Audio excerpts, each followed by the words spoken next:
We are going to get into our financial segment now where we focus on managing those pennies. Good morning, Crystal Howell. Good morning. I trust you're How's doing everybody? well today. So we're doing all right. I think we're doing all I'm right as we I'm a continue to little try and sleepy. implement that financial literacy. Oh, Shane's tired. Mhm. All right, Night so is let's made for get right Yes, sleeping. into the conversation. Yeah, we don't always feel like sleeping at night though, Crystal. So, what good things do you have to tell us in terms of helping us make that money count more? We're going to be wrapping up our segment where we were discussing teaching children about money. And I hope parents have been taking these things to heart so that their little ones will grow up into some financially responsible adults, or at least hopefully know a little bit more about money than we did when we were young and growing up. So the last two areas are looking at something that we would not have grown up with as children. And I say we because I myself would not have had these instruments when I was younger. But we're looking at cell phones and virtual spending and how they influence the way that we would be looking at managing our money. So we get right into the discussion about cell phones, and you can use your cell phone nowadays to pay a bill, to transfer money, to do all manner of things that before you would have to. I remember when I was younger, your parents would send you down to Leighton Power to go and stand up in a line so that you could pay the bills and all of those kind of things. But now, at the touch of a button and on something as simple as your cell phone, you can do all of these things that previously you had to be physically in attendance for. So you want your children to be able to understand how you can use technology to be able to manage money and to also understand that a cell phone comes with a particular cost. And if it's a prepaid phone or if they're on a plan, they have to understand how they're going to be managing the usage of this cell phone, not just to do financial transactions, but the actual costs associated with that cell phone when they use it. Because there's some persons, if they are on a bill phone or if they're on a prepaid plan where you have to do the top ups, they may not realize that the talking or the chatting or the browsing and everything else that they do comes at a cost.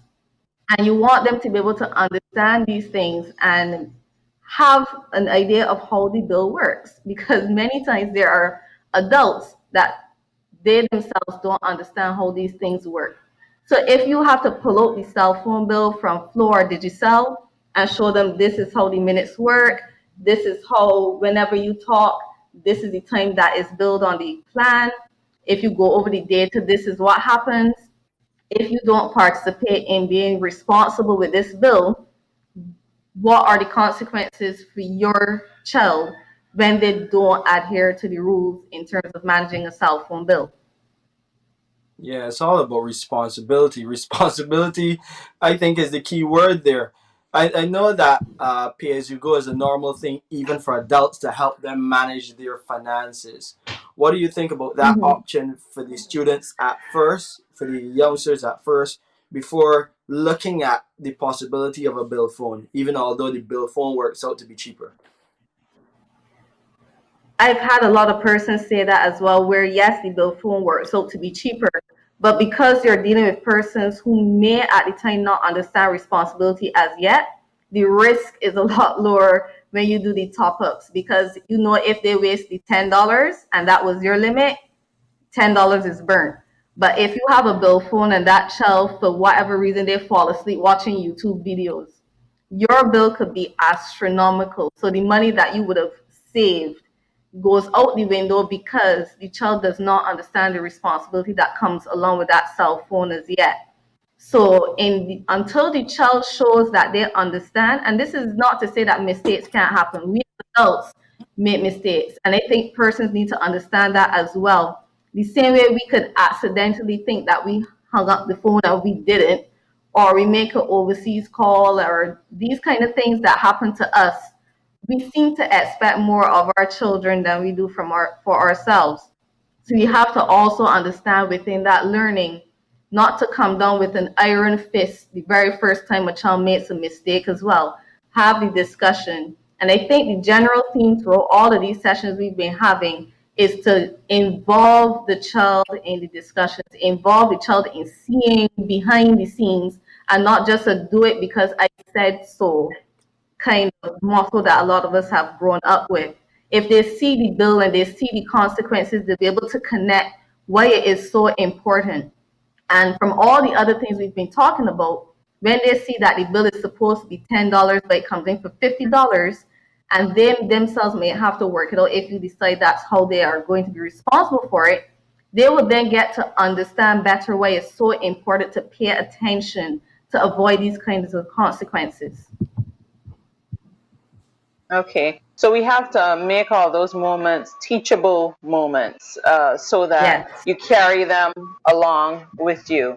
What other pointers can you give to parents who want to make sure that even if they got their financial literacy a little later on in life, that they ensure that the children are on the journey from as early as possible? What other tips?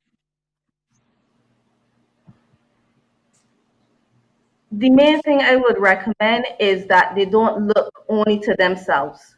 We, most of us, when we went to school, you may have gone to school and you studied geography, you studied medicine, you studied everything but finances. So don't be ashamed or embarrassed because you don't understand finances. I had to go through secondary school, BCC, University of the West Indies, and beyond that to be able to understand a lot of things.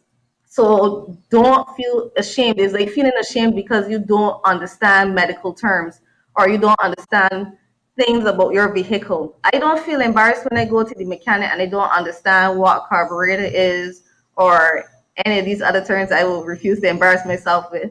So equally, do not feel embarrassed because you do not understand financial terms. That there is a reason you don't. At the same time, do not feel discouraged about learning alongside with your children and using all as many resources as possible. The internet is there. This channel is here. I also post these videos up Hey, on YouTube. So there are financial advisors all over Barbados. Some of them have been on CBC as well before. So know that you can trust them and vote, and they're vouched for. Use as many resources as possible to bring your information up to speed. If you know you are struggling, and people know when they're struggling, you don't want your child to carry that same struggle. Indeed, Crystal. Always great advice coming from you. Crystal has joined me to give some more advice this Thursday. So you can look out for that, and we'll talk a bit more about that as we go through the week. But you have a great bank holiday, and I'll see you next Monday as well.